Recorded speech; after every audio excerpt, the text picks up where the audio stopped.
So in this segment, we're going to be talking about the Bank of England denying that they're blocking post-Brexit freedoms. This is overall a really good article from the BBC, to be honest. So shouts out Simon Jack, the author of this.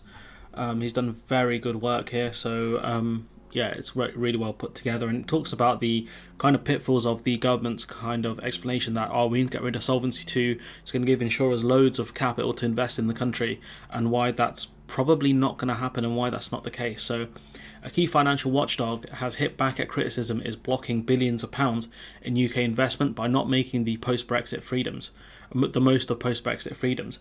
Parts of the insurance industry claim UK regulators' caution over how pension savings can be invested will hamper levelling up and net zero. So the argument is that they want to free up money from these insurance companies so they can invest in projects that will help with net zero, so like investment in wind farms and levelling up, when these insurance companies have no incentive to really invest in these things. It potentially pits the Treasury against the Bank of England, which some fear could harm its independence. The thing is, the Bank of England has done its best to kind of not annoy the Tories as much as possible. There's a reason why Andrew Bailey won't talk about Brexit. It's because he doesn't want to annoy the Conservative government. Mark Carney really annoyed a lot of Tories because he kept pointing out the fact that Brexit was going to be damaging to the economy. In fact, Mark Carney is one of the few heroes we actually had kind of during that time, because most politicians were garbage. Mark Carney's not a politician, he's a central banker, but you get my point. Most people on the TV. At the heart of the battle are pension savings for millions of workers, because if these investments go wrong and people lose their pensions, what are you going to do? Are you going to bail out these insurance companies that made risky bets? What's going to happen here? Especially when these insurance companies are looking at investing in illiquid assets, so stuff they can't sell off quickly. A senior bank official said that while there was an opportunity to change regulation, there was also a responsibility to protect savers, pensioners essentially, people saving for pensions. And at the end of the day, the responsibility for any investor should be, the people who've given them the money. Following Brexit, we have a once-in-a-generation opportunity to reshape insurance regulation to work better from the UK, said Sam Wood, head of the Prudential Regulation Authority, which is part of the Bank of England. So they're one of the regulators over financial services. We can do this while loosening parts of the regime which were over-calibrated by the EU and making it easier for insurers to invest in a wide range of assets. So what he said here is not that bad. It's quite moderate, I guess, to say there are parts of Solvency 2 that go too far potentially, which is fine. But he says, and this is a crucial bit here, we also need to strengthen it in one area to avoid risk to the millions of current and future pensioners who rely on insurers for their retirement income. And that's important because he's saying, on the one hand, yes, we can weaken some elements of Solvency 2, but on the other hand, we have to strengthen some areas. And this is the bit that's really annoyed insurance companies. This bit here in yellow, where he's talked about the fact that there is a need to strengthen things. When it was a member of the EU, the UK was bound by pan-European rules known as Solvency 2. Bound by, we helped to shape them. We would have helped to create them, especially when we were the most impacted by them. There's a reason why the Council of Ministers exist. The freedom to invest in long-term, illiquid, hard-to-sell quickly assets was limited, and that makes sense because if these insurance companies have to make big payouts, what you don't want are illiquid, hard-to-sell quickly assets, because you either sell them at a loss or you don't sell them and you can't make the payout. So essentially you'll go bankrupt, because bankruptcy is typically down not because you don't have enough money, but it's because you don't have enough liquid cash to deal with problems. Despite the fact that many projects such as wind farms, social housing and toll roads had precisely the kind of return suitable for long-dated savings like pensions. And the thing is, right, with wind farms, I get how they make money. They'll sell the electricity back to the national grid at a premium. Okay, that's fine. How are insurance companies going to make money from social housing? That doesn't seem like it makes sense to me. Surely councils that should build social housing, right now the model is quite messed up.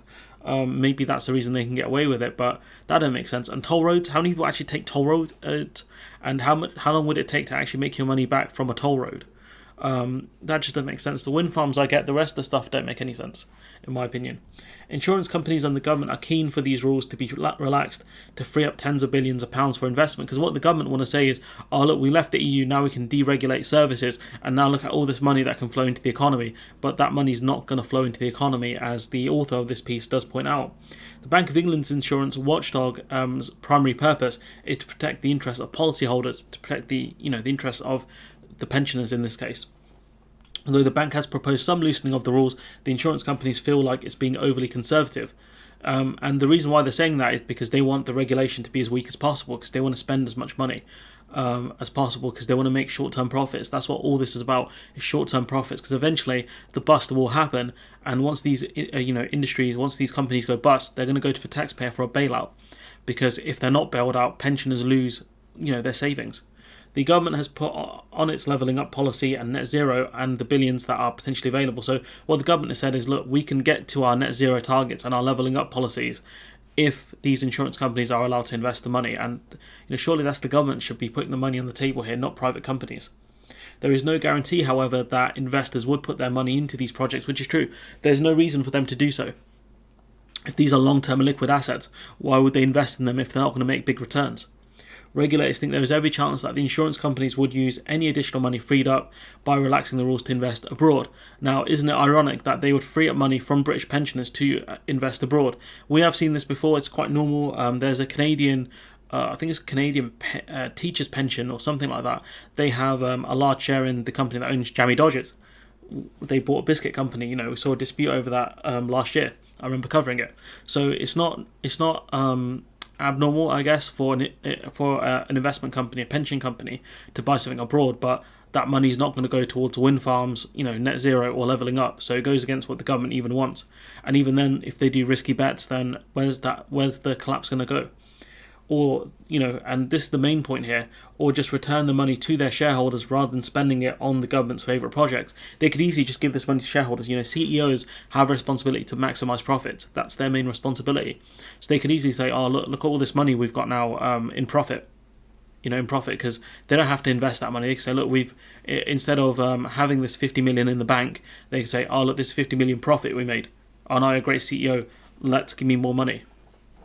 The Bank of England has proposed giving the insurance industry enough firepower to invest an extra 45 billion to 90 billion pounds, which is a crazy amount of money, to just flood that into the economy. The industry said it could double that if the bank was less cautious. So you're talking about potentially over 100 billion pounds of investment here.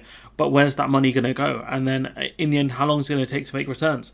The EU is also looking at reforming its own rules, and this is the hilarious bit. Some insurance industry leaders have told the government the UK may end up in a less competitive position, because in the end the EU might actually act quicker on this because the government are taking their time, and the EU are looking at deregulation in certain areas because they want to take out as much business from British financial services as possible, which I don't blame them for.